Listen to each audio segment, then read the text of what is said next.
本周一，根据5月份的最新的汽车房价指数看啊，跌幅最多还是前5个，第一名还是徐州，第二名还是厦门，后面跌幅超10%的还是南京啊、武汉呐、广州啊，他们3个啊。但是呢，我发现一个现象啊，这几个月统计啊，上海和北京跌幅全面超过了东北几个城市。我们看啊，北京呢，它同比去年跌了8.6%，上海呢跌了7.9%，而同期长春才跌了6.4%。沈阳和哈尔滨也跌了7.2%跟7.4%啊，所以说就是沈阳、长春、哈尔滨就跌7%，反而呢，北京跌了8.6%，上海呢也接近8%，跌了7.9%，就是北京、上海跌幅啊，已经怎么样了？已经超过了咱们东三省了啊！什么原因呢？之前不是说这个一线城市这个只涨不跌吗？北京、上海人口流入啊，东三省这个沈阳、长春、哈尔滨那人口流出啊，为什么人口流出跌的反而慢呢？这个人口流入的城市，它怎么跌的还反而多了呢？一个最基本的事就是什么？就是你北京、上海房价太高了。你看一线城市除了北京、上海啊，跌幅8%左右，那广州跌幅更多，广州跌了11.4%，深圳跌了9点多啊，深圳、广州跌比北京、上海还要多啊，都基本在10%左右了，北京、上海8%，北京8%点多。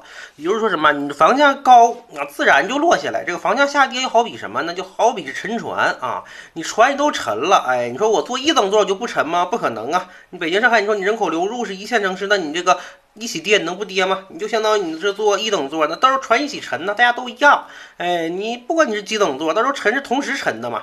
怎么选座没有任何意义，所以不要以为呀会有什么这个内部趋势变化啊。还有很多人、很多中介的热火朝天，很多专家在讲啊，这个城市能买，那个城市不能买啊，买这个城市就不行，买那城市就像把城市说成股票一样，它本质就是一个商品。股票那是不同的公司，它有不同的产品，当然有的涨有的跌了。你这都是一个产品，你这产品就降价了，你就降了，你不存在说我这个上海的牛肉这个涨价啊，你那个沈阳做的牛肉你就降价，都是牛肉。都是一样的成分的，你就一起降呗，这一个道理嘛。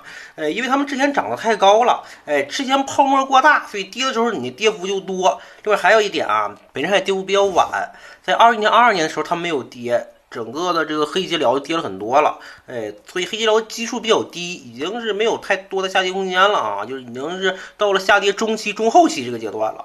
北京、上海呢，现在还属于下跌的这个前中期啊，还是在突飞猛进的下跌过程中，所以现在买啊，基本上还是韭菜。虽然很多人说跌了很多啦，广州这个像是最高点的时候啊，700万，你现在可能400多万就买下来了，便宜接近1/3，1/3呢也没用啊，因为它泡沫大嘛。现在你跌1/3，现在还在加速跌吗？后面还在前中期，后面还有可能再跌1/3。你700万的可能现在你是470万，有可能你就230万就能买啊。你现在买你还是赔50%。你看你700万跌到200万，你是赔60%多；你400万跌到200万，还50%，50%、60%跌幅差不多啊。你还是在前中期，现在呢是一线城市啊加速下跌。23年是什么呢？23年咱们传统那几个城市啊，就之前泡沫过大的那种2线城市啊，说是新一线，其实就是强2线嘛，像是这个武汉啊，像这个其实广州也是一线末啊，再有就是之前涨幅比较大，徐州啊跌10%几，然后到24年现在看啊，就是一线城市啊，北京、上海领跌。当然了，去年跌幅比较猛的深圳和广州啊，还在继续的快速下跌啊，还在抽底，依然是领先的。